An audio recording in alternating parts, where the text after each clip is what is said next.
저는 원래 미국 벨 연구소에서 12년을 일하다가 79년에 귀국을 했어요. 해가지고 이제 구미에 한국전자통신 주식회사라는 데 있었는데 그게 삼성이 인수를 하는 바람에 그 삼성전자에 상무를 하고 있었어요. 그때 이제 정부에서 그 교환기 개발하는 책임을 맡아달라. 그래서 내가 이제 서울로 올라와서 그 교환기 이제 개발 책임자가 됐는데 그것도 어쨌든 뭐 우여곡절은 많았지만 5년 만에 그걸 끝내고 나니까 그놈을 수출을 하라고 그래가지고 그 한국통신기술회사 사장이 돼서 그 이제 수출을 하면서 결과적으로 26개국인가 수출을 했어요. 그리고 나서 이제 애출에 다시 돌아간 거예요. 그래서 이번에는 원장으로 돌아가가지고 두 번을 해서 6년을 한 거죠. 그 6년을 하고 옛날에 최신부가 가지고 있던 최신대학이라는 게 있었어요. 그게 없어졌는데 그거를 다시 살리자는 운동이 사실은 80년대 초에서부터 시작이 됐는데 그때 이제 법이 바뀌어가지고 대학원 대학교를 만들 수 있는 이제 제도가 나온 거예요. 그래서 정보통신 대학원 대학교를 설립하는 이제 추진 반장이 돼가지고 그런 걸 이제 설립을 하고 초대 총장이 됐죠.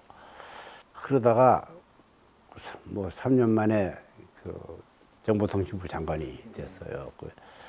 자, 장관 끝나고는 뭐 부산 동명대학에 데려가서 총장을 하고요. 뭐 컴퓨터 관계 좀 이제 연구를 하다 보니까 양자 컴퓨터에 관심이 많아가지고 그 양자 컴퓨터에 대해서 이제 좀 공부를 하다 보니까 양자 컴퓨터가 아직도 그 제대로 체계가 안 잡혀 있어요. 그래서 그거 한번 체계를 한번 잡아보자. 그러니까 그 논문 제목은 내가 정해가지고 열심히 이제 작업을 하고 있고 그것도 뭐 결과가 나올 수 있을 것 같아요. 나오게 되면은 또 뭐 양자에 또 기여를 할 수 있는 기회가 이제 생길 수 있을 것 같아요. 예. 원래 내가 어릴 때부터 라디오 같은 거 이런 걸 이제 만들어 보고 그때는 진공관 시대니까 그리고 내가 대학 들어가서도 그때 조교들이 진공관만 나오면은 막 손을 들기 때문에 내가 실험장부터 내가 다 그때 조립을 하고 그래서 그쪽 분야에 소질이 좀부터 어릴 때부터 좀 있었어요. 그래서 전기공학과 이제 택하게 된 거고. 그리고 미국 유학 가서는 이제 전기공학보다는 통신 쪽에 이제 관심이 많아가지고 그 통신을 하다 보니까 이제 가서 1년 만에 이제 석사를 하고 그 석사 하기도 전에 벨 연구소에서 오라고 그래서 가서 9개월 만에 벨 연구소로 갔어요. 그 벨 연구소에서 그때 12년을 있으면서 박사 과정은 벨 연구소가 지원해가지고 박사 과정은 그냥 월급 받으면서 박사 과정을 했던 겁니다. 그 유학 갈 때서부터 한국에 빨리 돌아오고 싶었어요. 사실은 내가 처음 가가지고 6과목을 이제 신청을 했더니 과주임이 6과목 안 된다. 빨리 하고 한국 돌아가야겠다. 그래가지고 이제 자꾸 고집을 하니까 자기가 좋은 교수를 소개해 주겠다. 그때 소개받은 분이 이만영 박사예요. 유명하신 이만영 박사를 이제 소개받아서 저도 작업도 받고 이럴 텐데 그 세 과목 이상은 안 된다. 그럼 내가 언제 끝내냐? 그래서 합의한 게 네 과목을 이제 합의해서 네 과목 하다 보니까 1년에 이제 끝낼 수 있었던 거예요. 그럴 때 거기서 이제 월급 받고 제대로 이제 생활을 하다 보니까 특히 깊이 느끼는 것이 내가 여기서는 아무 죽었다 깨도 일정 국민은 될 수 없다 하니까 절실히 느꼈어요. 그래서 빨리 돌아가야겠다 이제 그렇게 생각했던 거죠. 그런데도 12년 걸려서 그런 거죠. 그건 뭐 여기서 월급 제대로 받고 일을 하고 있었지만은 전공하고는 별로 관계가 없고 죽을 각오를 하고 이제 유학 가야겠다 그러고 그냥 유학 갔던 거예요. 그때 유학 시험도 봐야 되고 1년에 송금할 수 있는 돈이 140불이었어요. 대한민국에서. 그런데 한 학기 등록금이 140불이었다. 재벌들이나 재벌 아들들을 이제 다른 방법으로 송금하는 방법이 있을 사람이나 유학을 갔지. 그렇지 않으면 전부 죽을 각오하고 유학 간 거죠. 네.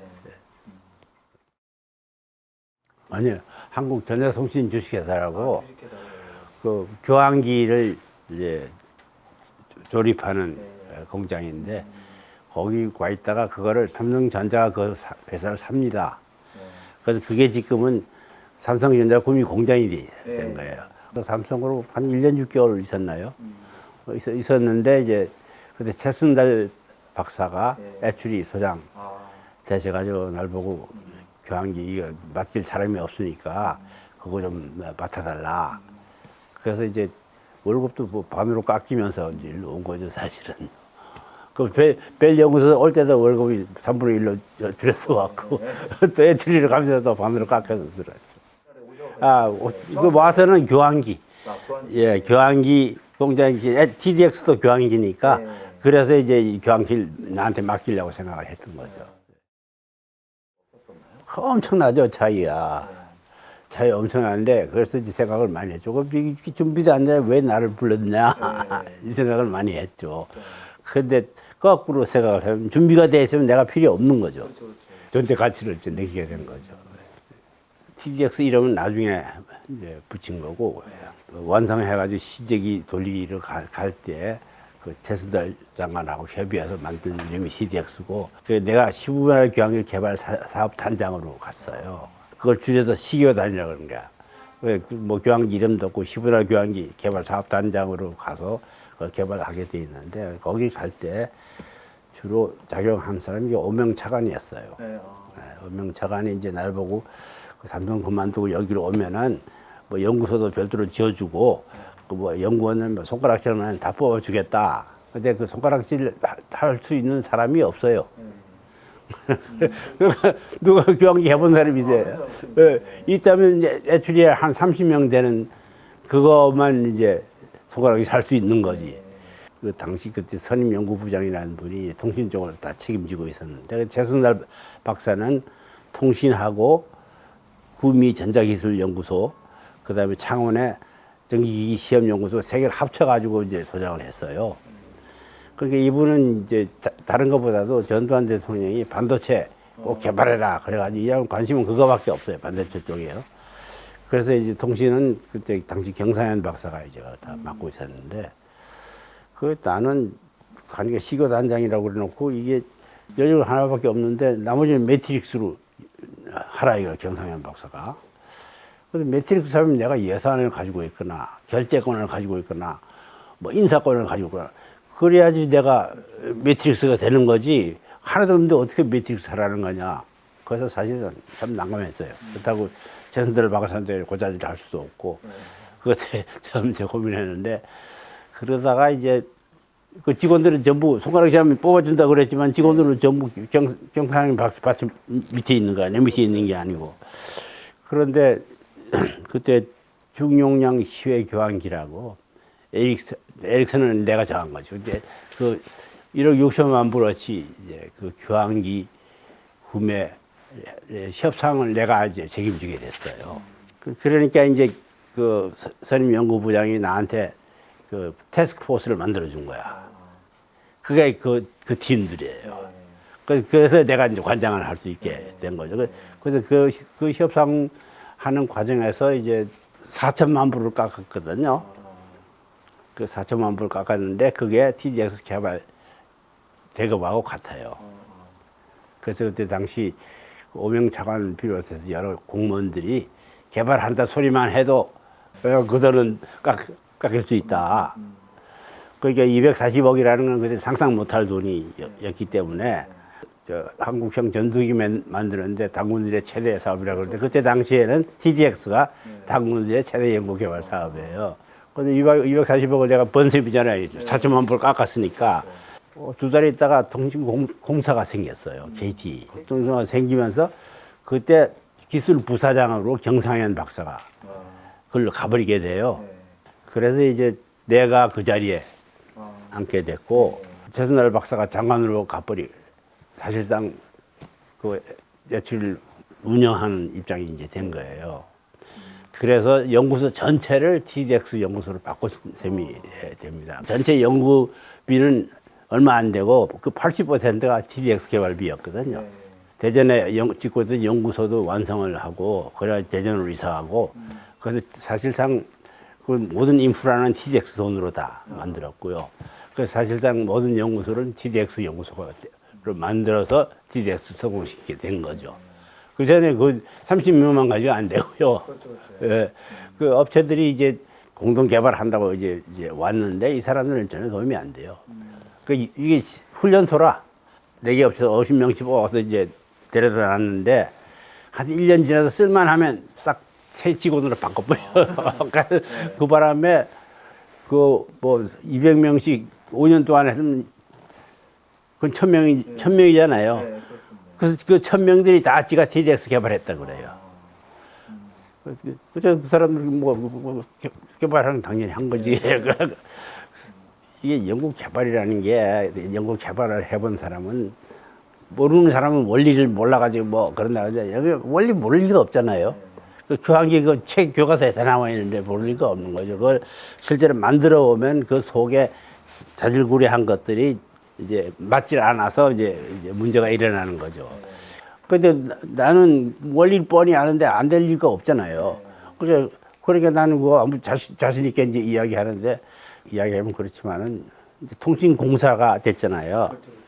그러니까 개발비를 이제 재심보가 된다 그러다가 통신공사 네가 내라. 그 통신공사 못 내겠다 이거예요.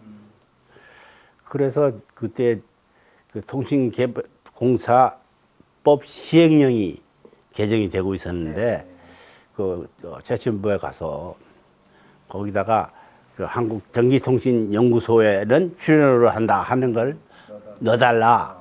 그게 들어가면서 이제 그 KT가 연구비를 대기 시작. 그전에는 연구비 안 된다고 그랬으니까 아찔했죠.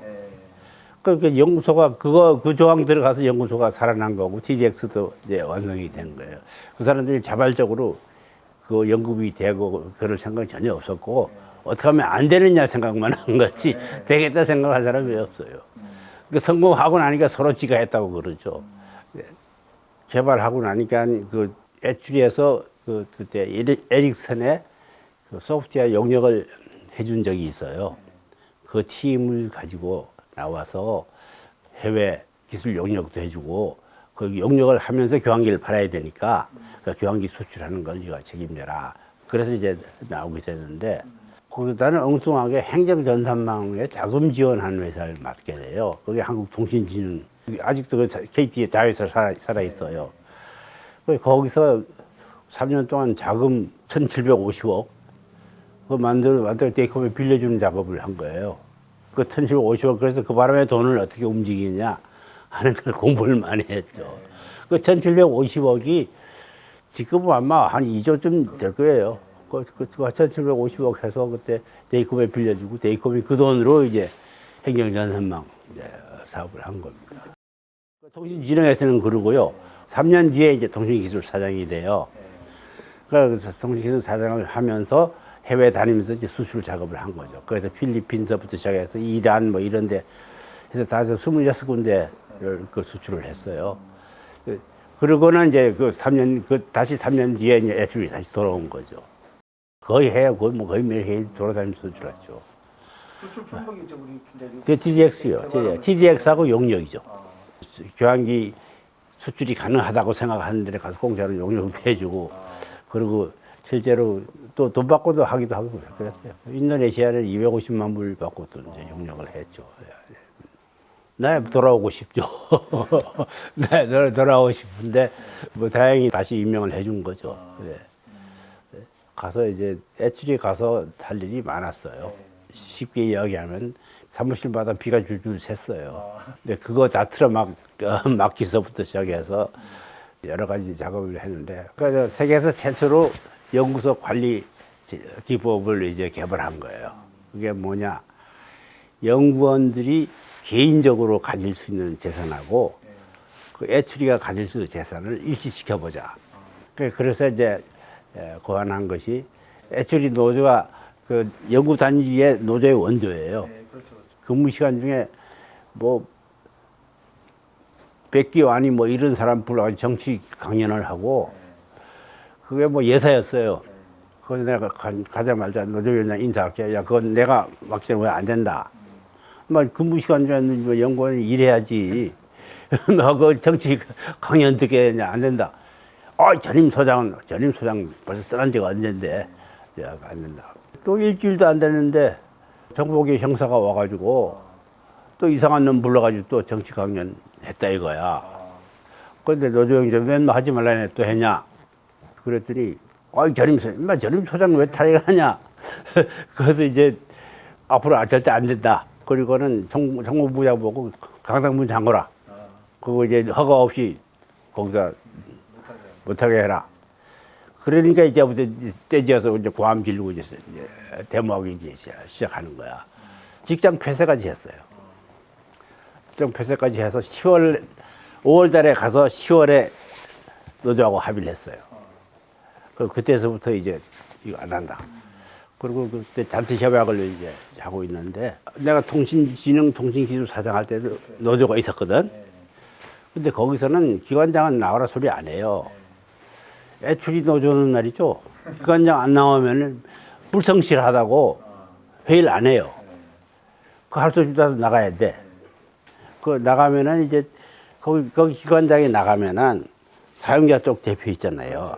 있는데 기관장이 말을 해버리면은 사용자 대표의 피해 없어져요. 다른 친구들 쓸데없이 만들려고. 그건 내가 이제 당해봤기 때문에 뻔히 아니까. 그래서 그걸 하지 않고 내가 그때 생각해. 내가 왜 벨 연구소에 있을 때 세계 최고 연구소에 있었다고 생각했을까? 그 분석해 보니까 예를 들면 이제 박사 수가 그때 벨 연구소에 2,000명이 넘었어요. 박사가 많았고. 그 다음에 이제 벨 연구소라고 그러면 뭐 LED니 뭐 트란지스타니 뭐 개발한 제품들이 많잖아요. 그래서 제품들이 많이 있는 거고. 그다음에 벨 연구소의 논문집은 세계적으로 인용이 제일 많아요.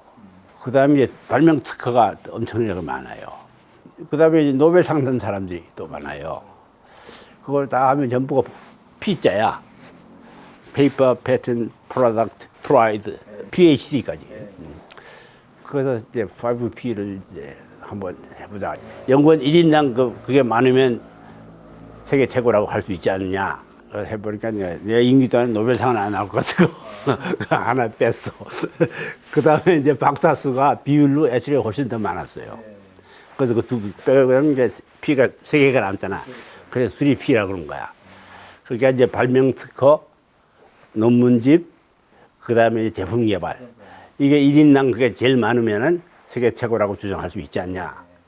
그리고 이 3개는요, 그거 개발하면 연구원 개인 거도 돼요.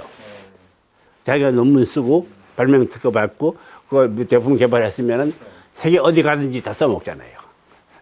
그게 개인 재산도 되고 연구소는 당연히 연구소 재산도 되고요. 그래서 그거를 이제 3P라고 그래가지고 이제 경영 목표를 이제 설정하는데 다른 나라 연구소에 이제 애뉴얼 리포트들이 있잖아요. 그 애뉴얼 리포트까지 그거를 전부 통계를 내는 거예요. 내보니까 제일 많이, 제일 높은 데가 NTT 연구소더라고요. 그래서 그거를 백 이슈를 구해가지고 이제 엑스트라폴레이트 하는 거야. 그거를 초과 달성하면 세계 최고라고 주장할 수 있다. 그때 놀랍게도 1년 만에 초과해버리는 거야. 너무 계량적으로 했나 보다. 그럼 이제 질적으로 한번 낮춰보자. 그래서 예를 들면 발명 특허 같은 것도 신청했다가 하나라도 딱 집어주면 그전 거 2개 지어버려. 예를 들면은 그런 식으로 하고, 그 다음에 이제 논문도 SCI 아니면은 그 인정을 안 해주고, 예. 그런 식으로 이제 했는데 또 1년 지나니 또 초과해버려요. 그러니까 우리는 벌써 그 수준에 가 있었던 거예요. 그 몰랐던 거고 우리가 그 엽전 의식이 있어가지고 우리는 못났다 이렇게 생각한 거지. 벌써 가 있었던 거예요. 그래서 이것만 가지고 안 되겠다. 그래서 이제 애출이 논문집을 영문으로 바꾸고 그거를 이제 SCI에 올리자. 그래서 97년에 SCI에 올립니다. 그렇게까지 해도 1등이라 그러면 다들 비웃지. 그거 1등이라 인정 안 해줘요. 그러니까 안 하는 이유가 그래요. 너는 1등을 했는데 이것도 못하고 저것도 못하는데 어떻게 1등이냐. 그러다 몇 번 당하다가 이제 나도 이제 알고리즘이 생긴 거야. 그 아인슈타인이 인류 역사상 최고의 과학자인데 이 사람이 물리학을 했으니까 그렇지 화학은 하나도 모르지 않냐. 그렇다고 최고 아니냐. 나는 복합적으로 증명을 했는데 이제 인정을 해야 되지 않냐. 그렇게 이제 주장을 했는데 문제는 그렇게 하고 이제 6년 만에 그만뒀는데 그 아직도 그 수리피는 살아 있어요. 아직도 살아 있고 인텔리전트 프로퍼티 뭐 저널링 하는 게 있어요. 나온 거 있는데 거기에서 애초에 계속 특허 분야 1등하고 세계 1등 했어요. 모든 국가연구소, 대학연구소까지 합쳐서 세계에서 1등은 10몇 년 동안 하고 있어요. 그거 이제 CDMA를 이제 가니까 발동은 그때 벌써 걸려 있었어요. 그때는 이제 우리나라에 이제 이 아날로그 이동통신이 돼가지고 용량이 초과해가지고 거의 통화도 안 되고 더 이상 가입 안 시키고 이제 이런 상태를 있었는데 용량 큰 걸로 바꿔야 된다. 그래서 이제 CDMA를 하자고 해서 그거 CDMA 하는 데까지 가 있었고 계약은 내가 가서 했습니다.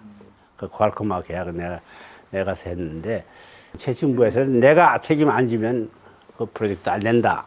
그래서 당신이 다 책임져라. 책임지 마. 내가 그건 책임지는 건 내가 이력이나 있으니까 내가 책임지 마.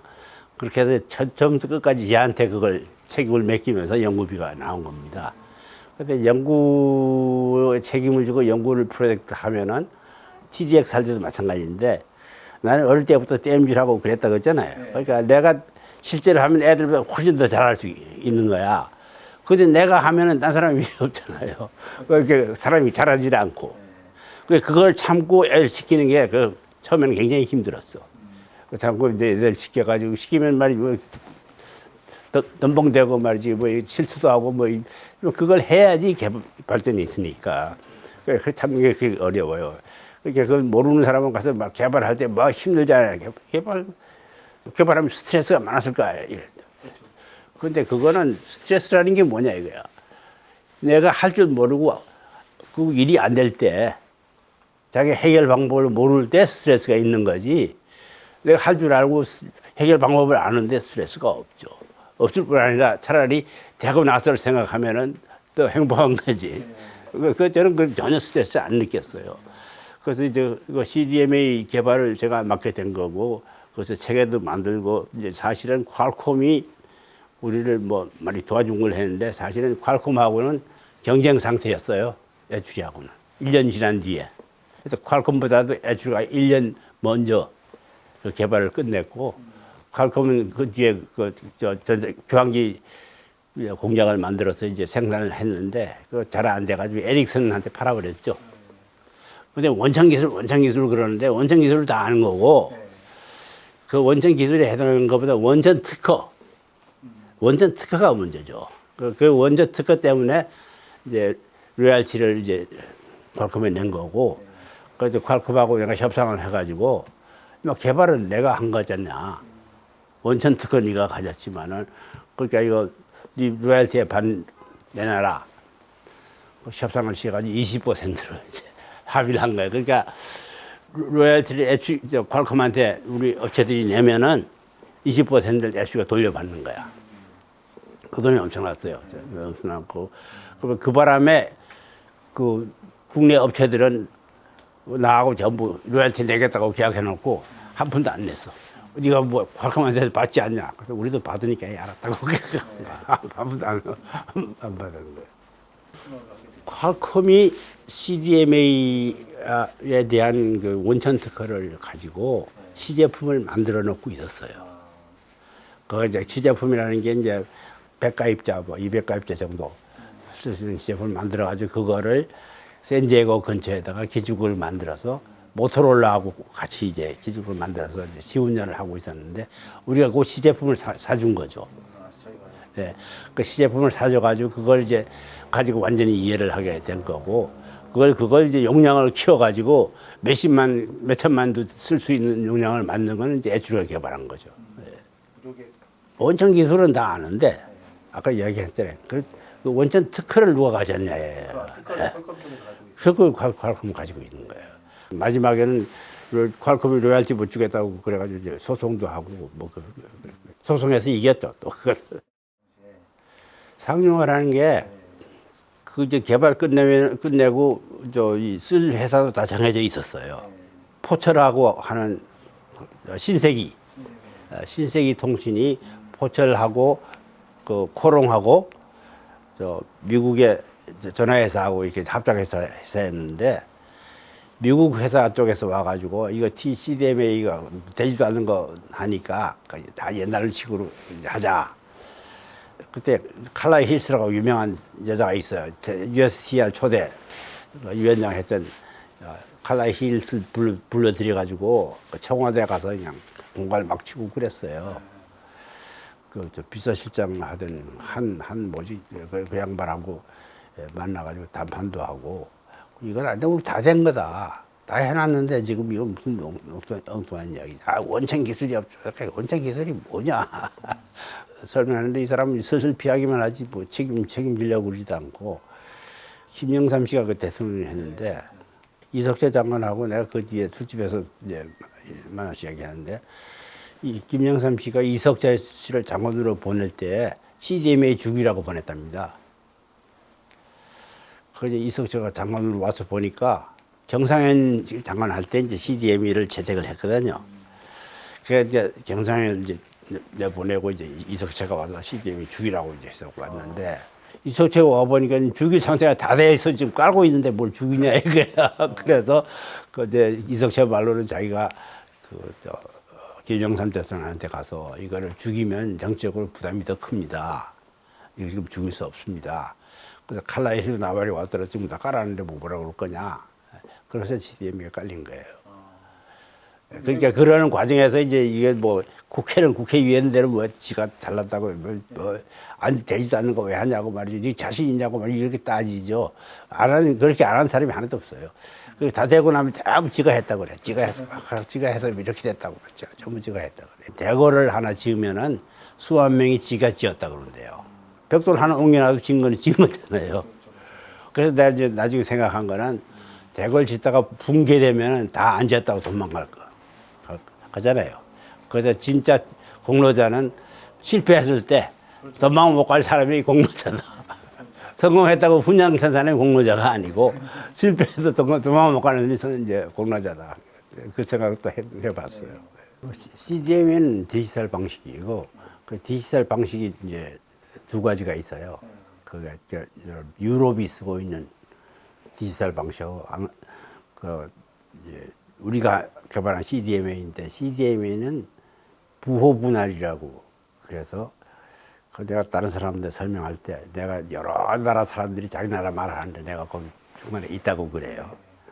그럼 다른 사람이 말하는 건 전부 잡음이잖아요. 못 알아들으니까. 근데 그것을 한 사람이 한국말 하면 금방 알아듣잖아요.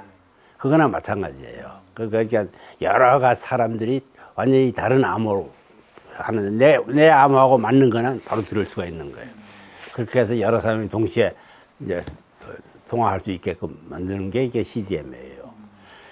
유럽은 이제 시간차를 둬가지고 1000분의 1초는 요 사람이 하고 그3초는 요 사람이 하고 이렇게 해서 그 갈라준 게 이제 타임 분할 TDMA라고 그래. 그걸로 이제 근데 그 용량이 CDMA보다 훨씬 낮아요. 근데 우리는 아날로그 가지고 용량이 차가 쩔쩔 매고 있을 때니까 그럼 이제 CDMA를 하자. 그 CDMA는 퀄컴이라는 조그만 회사가 하고 있으니까 우리가 하면 우리가 이제 다 시장을 다 점유할 수 있다.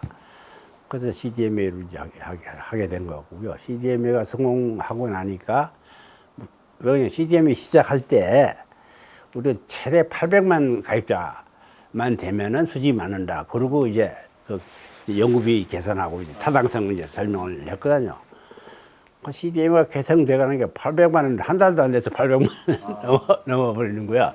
그리고 1000만, 2000만 명이 올라가는 거예요. 그래서 CDMA가 우리한테 뜻이 뭐냐? 이게 이동 전화기를 대중화한 겁니다. 그 대중화한 게 가장 큰 기여라고 생각하고, 그렇게 나는 CDMA 단말기가 전화기라고 생각 안 해요. 나는 그걸 컴퓨터라고 생각을 해요. 컴퓨터도 사실 옛날 컴퓨터에 비해 엄청난 성능의 컴퓨터. 그래서 내 생각에는 이 대중화하게 되면은 모든 한국 국민들이 컴퓨터 하나씩 가지고 있는 거다. 자기가 몰라도 컴퓨터 하나씩 가지고 있는 거다. 그게 앞으로 정보화 사회의 기반이 될 거라. 그때 그 생각을 했어요. 실제로 그게 실현이 됐잖아요. 지금 6천만이 넘으니까 전화기가. 뭐 특별한 거 없고 연구원들이 전부 자질이 이제 아까도 이야기한 것처럼 세계 최고 수준에 가 있었는데 그걸 인식을 못했다 뿐이지, 그렇기 때문에 괄컵을 때려잡을 수 있었고, 하다 보니까 용량이 크니까 그렇게 많은 사람들이 써도 생생한 거예요. 그래서 갑자기 뭐 800만 했으면 좋겠다 그런 게 뭐 몇천만 가도 끔찍없이 돌아가잖아요. 그게 큰 역할을 한 거죠. 그게 대중화가 되면서 그게 가지고 자기도 모르게 그 통화만 하지 않을 때는 컴퓨터니까. 그러니까 국민들이 모두가 그걸 자기 뭐 전화기라 생각하고 모두 그걸 마음대로 쓸 수 있는 상태가 되어버린 거죠. 그렇게 다른 나라가 우리를 따라올 수 있게 되어버린 거야. 앞으로 그거 일어나고 나서는요. 1등이라는 거를 계속 심은 거죠.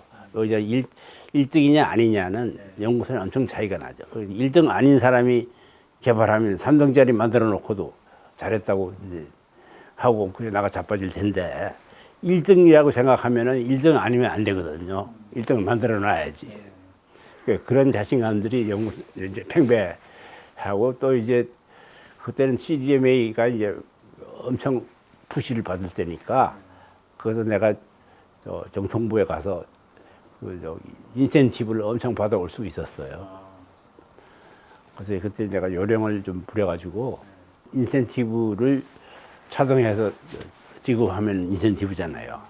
차등해서 지불하는 액수를 해마다 한 150%, 200%를 이제 성과급이죠. 그러니까 그렇게 만들어 주게 되면은 그 평균이 통상임금이 돼요. 그러니까 통상임금이 되니까 그 평균 곱하기 정부가 지정하는 인상률. 그러니까 작년 급여에 성과급 못한 것이 통상급여가 되니까 거기에 뭐 7%, 7%. 그리고 또 다시 내가 인센티브 250%또 오는 거야. 그러니까 6년을 하니까 월급이 3배가 됐어. 그러니까 연구원들도 월급이 3배가 되는데 프라이드 안 느낄 수가 없잖아요. 그래서 연구원들 밤새면서 열심히 연구를 했죠. 그리고 성과도 그렇게 많이 나오고. 아직도 지속된다는 게 약간 그 특허니 이게 아직도 그 수리피 효과를 아직도 지속이 되고 있죠. 예를 들면은 칼라이 힐스 같은 사람 불러가지고 그 맨 먼저 CDMA를 쓰는 데가 이제 신세기 통신이야. 거기 CDMA 안 쓰게 만들려고 이제 그런 걸 다 막아줘야죠. 그럼 연구 개발하는데 얘 언제 죽을지 모르고 연구비 언제 떨어질지 모른다 그러면 연구 개발 할 리가 없죠. 우선 TDX가 성공한다고 이제 소문이 나기 시작하자 우리나라의 대형 연구 과제들이 이제 결실을 맺기 시작합니다. 그 반도체 제일 큰 게요. 그런 것들이 결실을 맺어서 이제 우리도 할 수 있다 이렇게 된 거죠. TDX 되는 우리도 할 수. 그래서 반도체니 뭐 이런 큰 과제들이 형성이 됩니다. 그래서 TDX 성공이 그런 걸 유발시킨 효과가 됐다고 생각하고, 그런 연구 개발이 지속됐기 때문에 오늘의 우리가 사실 있는 거죠. 그 CDMA는 아까 이야기했던 그 연구 개발의 성과는 성과지만은 그 우리나라의 모든 국민이 컴퓨터 하나씩 가지고 돌아다닐 수 있게 만든 게 가장 큰 성과라고 생각을 해요. 나는 정치라고 그러면 근처에 안 가는 사람인데 어떻게 장관 된지 나도 몰라. 나는 장관하라 그래서 이제 장관하기 전에 이제 내가 정보통신대학교를 창설했다 그러잖아요. 그 창설해가지고 거기 초대 총장을 하고 있었어요. 그래서 3년째 됐는데 갑자기 뭐 연락이 와가지고 뭐 청와대에 언제 임명장 주니까 오라고 그래서 이제 장관이 된 거야. 내가 어떻게 장관이 됐는지 누가 조사를 된지도 몰라요. 그 장관이 됐는데 그때 첫 임무가 CDMA 수출하는 겁니다. 아, 수출. 아까 TDS 개발하고 수출하는데 CDMA도 그 개발하고 수출하라는 거예요. 그래서 그때 김대중 대통령 친서를 가지고 중국에 가서 주륜기 그 양반 만나가지고 총리한테 그 친서를 주고 CDMA 사달라. 그 주륜기라는 사람이 참 호탕하더라고요. 이거 처음부터 농담을 걸어요. 나는 아무래도 중국 총리 만나면 조금 끌리잖아요. 그런데 자기는 말이지 양 박사가 자기보다 한 수위라고 그래서 내가 왜 어떻게 한 수위냐 그랬더니 자기는 강전했는데 나는 약전했다 이거야. 나도 학부에도 강전했는데 어쨌든 지금 약전하니 그렇게 이제 사람을 풀어주더라고요. 그래서 내가 막판에 가서는 내 CDMA 사달라고 내가 부탁할 수 있어도 될 정도로 그렇게 분위기를 풀어주더라고요. 근데 내가 말하기 전에 그 신식산업부장 너댓 분 저쪽에 앉아있는데 신식산업부장 이거 양 박사도 오고 했는데 이거 하나 사주지. 그래 버리더라고요. 그렇게 가지고 이제 한국 제품이 삼성, LG는 그때 탈락되고 삼성에 그때 수출을 하게 된 거죠. 그래서 나는 TDX 개발해서 수출하러 갔고 CDMA에 가서 수출하러 간 거야.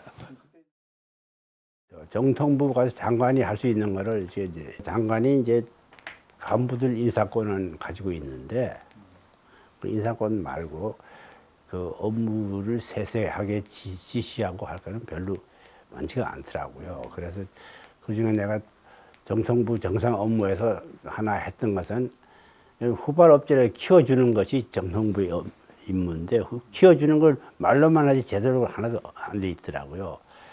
두 전화회사 사이에 통화를 하게 되면 서로 사용료를 내야 돼요.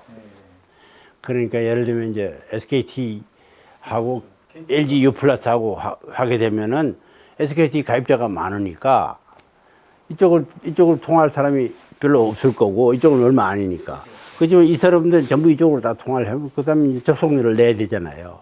그래서 그 약한 놈을 도와주는 게 아니라 약한 놈을 돈 더 내게 만드는 거기 때문에 그걸 차등 지급하자. 그래야지 진짜 약자를 도와주는 거 아니냐. 그래서 그 접속료 차등 지급제를 만들어 가지고 이제 후발 업체들을 이제 도와주는 제도를 실질적으로 만든 거죠. 그냥 말로만 하는 게 아니라 실질적으로 만든 거죠. 일상 업무, 국회 가서 시달리는 업무 이런 거에 이제 시간이 거의 그래서 시간 대부분이죠. 그다음에 이제 그 단말기가 많이 팔면서 그 우리나라에 앱들이 많이 나왔어요. 그때 당시에. 지금 칼라드 벨 이런 거 전부 그때 나온 거예요. 그래서 이거 이제 앞으로 OS 시장이 이제 생길 테니까 우리 OS 만들자. 그래서 이제 VP라는 걸 만들었어요. 그런데 우리나라 업자들이 이거 안 따라주는 거야. 그걸 만들어 가지고 이제 우리나라에 단말기 팔려면 VP 실을 수 있어야 된다. 그 이제 퀄컴 같은 놈들은 이제 무역 규제한다고 이제 시비 걸고 그때 10년 이상 그게 이제 그렇게 지속됐는데 결국은 그 10년 뒤에 이게 완전히 업그레이드를 안 시키니까 완전 10년 뒤에 애물단지가 돼가지고 이렇게 포기했는데 그때 우리가 2001년 OS를 제대로 실렸으면은 지금 안드로이드, iOS 이런 거 아이폰도 먼저 나왔을 거고요. iOS 이런 거 없이 그래도 해결됐을 텐데 그거 죽은 게 뭐네 아쉬워요. 그리고 이제 그때 디지털 텔레비전 표준화가 되고 있었는데 그 MBC 노조가 그놈을 반대하고 생야단이 난 거예요. 그래서 내가 디지털 TV 스페시피케이션을 이제 가지고 100몇 페이지 되더라고요. 그래서 그걸 가지고 연구를 해보니까 그게 그 방법이 옳은 거예요. 그래서 그걸 이제 고집을 해서 그걸 완성을 이제 시켰고요. 그러면서 그때 느낀 게 이 변조 효율이 CDMA보다 훨씬 높은 거예요. 그 CDM은 1Hz 1빛이 나오려고 말랑 하는데 이건 3빛, 4빛이 나오는 거라. 그래서 이거를 CDM이 후속 장비에 적용을 하게 되면은 훨씬 효율적이고 더 좋을 텐데. 그래서 장관 그만두자마자 나와가지고 애투지 직원들 불러가지고 그럼 하자고 하게 그게 와이프로입니다. 그래서 와이프로가 된 거고 그것도 뒤에 저 후속사들이 시원찮아가지고 결국 그것도 이제 흐지부지 되어버렸는데 근데 와이브로는 왜 이제 안 됐냐? 그 와이브로를 가지고 이걸 이제 빨리 상용화해서 이게 밀어붙여야 되는데 그래서 후임 장관인 이제 진대재까지도 와이브로라는 이름 붙이고 이제 해보려고 노력을 했어요. 근데 그 사이에 LTE가 나와버린 거예요. 그래서 LTE가 나와버리니까 와이브로가 쭉 와이브로대로 발전하다가 그 LTE 디비전 11인가 거기 가서는 둘이 합쳐버려요. 그 와이브로하고 합쳐서 그 와이브로는 그냥 없어져버리고 LTE만 이제 남게 된 거죠. 그 뒤에 IEEE에서 WiMAX라는 게 그러니까 와이파이의 확대 버전이 WiMAX인데 WiMAX가 나오면서 와이브로가 우리나라가 붙인 거고 그 다른 나라에서는 모바일 WiMAX라고 그게 개념이 같은 거예요. 모바일 WiMAX가 돼서 그대로 쭉 가다가 꽤 오랫동안 갔어요. 가다가 내 기억으로는 한 7, 8년 전에 LTE 어드밴스드 그거 나오면서 거기 같이 합쳐버려요. 그래서 이제 와이브로가 없어진 거죠. 기술 개발해서 악용할 수 있지 않냐. 뭐 CDMA가 뭐 퍼지면 프라이버시에 뭐 지금 하지 않냐. 그런 질문 받으면 딱 한마디로 대답할 수 있어요. 그런 건 사회과학자들이 해결해야 할 문제고 예를 들면 부엌에 들어가서 살인으로 쓸 수 없는 장비가 몇 개 있나 찾아봐라. 그럼 그 살인으로 쓸 수 있는 건 그럼 쓰지 말아야 되지 않냐. 왜 그거는 도덕적인 교육으로 그건 해결하는 거다. 그러니까 기술도 마찬가지다. 이게 나오면 거기에 부수되는 문제는 도덕적인 교육이나 이렇게 사회과학자들이 작용해서 그걸 해결해야지 기술을 하지 말아라. 그럼 부엌에 다 없애라는 소리나 마찬가지 아니냐. 그런 소리가 되는 거죠. 내가 처음 장관 됐을 때 그때 1,000만 명 IT 교육 그걸 이제 시킬 때예요. 그 모든 학원이니 뭐니 뭐 인터넷 교육 시켜주면은 다 1인당 100만 원씩 뭐 지원해주고 이럴 때예요. 뭐 군인 제대할 때서부터 감옥소까지 다 해가 1,000만 명 교육을 이제 실제로 시키면서 반 가정에 원 PC 이제 그게 이제 그때 목표였죠. 그래서 그때 나는 속으로 아까 이야기했잖아요. 각자 가져야지. 그 한 가정만 가져야 되냐. 그 꿈이 이제 어쨌든 핸드폰으로 실현됐다는 가장 큰 보람을 느끼고, 그거가 이제 자기도 모르게 컴퓨터에 익숙하게 되고, 그 익숙한 그 기분이 미래를 이제 발전시키는 핵심이 되고, 그게 모든 인적 인프라라든지 모든 인프라를 그걸로 이제. 이게 안 되면 이제 우리나라에서는 또 핸드폰 해가지고 다른 기능 안 되면 아우성이 나잖아요. 예. 이게 각자가 가지고 있는 핸드폰이 그 기능을 충실하게 안 되면 아우성이 나니까 인프라가 저절로 잘 되게 돼 있는 거죠. 그 다음에 그 컴퓨터를 일상으로 쓸 수 있는 그 능력 그 자체가 진짜로 인적인 인프라, 이게 물리적인 인프라를 다 완성하게 되는 거죠. 그러니까 지금 아직도 적용은 내 욕심이 아직도 덜 됐다고 생각하고요. 요새 4차 산업혁명 어쩌고 이야기하고 있는데, 그건 IT 하는 사람은 다 당연히 그렇게 돼야 된다고 생각하지, 이게 4차 산업혁명이라고 이야기할 필요가 없어요. 그 차원에서는 우리나라가 다른 나라보다 훨씬 앞서 있고요. 그거가 제대로 개념이 잡히면 뭐 4차라고 이야기할 필요가 없어요. 그게 미래 먹거리라는 거 말할 필요 없는 거고요. 앞으로 사회도 그렇게 돼야 된다. 그럼 우리나라가 가장 준비가 잘 돼 있고 가장 빨리 할 수 있는 나라로 되어 있는 겁니다. 근데 그걸 통해서 뭐를 할 거냐? 그건 중지를 모아서 이제 만들어야죠. 애초에 연구원들이, 내가 있을 때는 밤새는 애들이 엄청 많았어요. 새벽 2시에 가도 그냥 거기다가 밤새워. 지금은 5시만 되면 깜깜해요. 그 자체가 그만큼 연구원들이 자발적으로 하는 게 없다는 이야기죠. 그 연구하는데 요것만 하면 될 것 같은데 집에 갈 리가 없잖아요. 그러니까 그렇게 하는 사람이 없다는 이야기죠. 그게 이제 장기적으로 큰 문제죠. 그래서 같이 연구하다가 말이지 일이 안 돼서 계속 애를 쓰고 있는데 요거 아니다 요거면 될 것 같아. 그거 해보고 집에 가지 안 하고 갈 사람이 누가 있어요? 진짜 연구자라면은 그런 사람이 많아야 되는데 그게 없다는 게 지금 그게 문제죠. 연구 대형 장기화하고 그래서 전문성을 키워주고 그 키워준 전문성 위에 미래를 예측하게 하고 또 순환이 그 순환 구조가 이제 형성이 돼야지 연구원들 신나고 연구하는 거지. 그 참 말이지 뭐 과제 끝나면 하루 집에 가는 거지 뭐.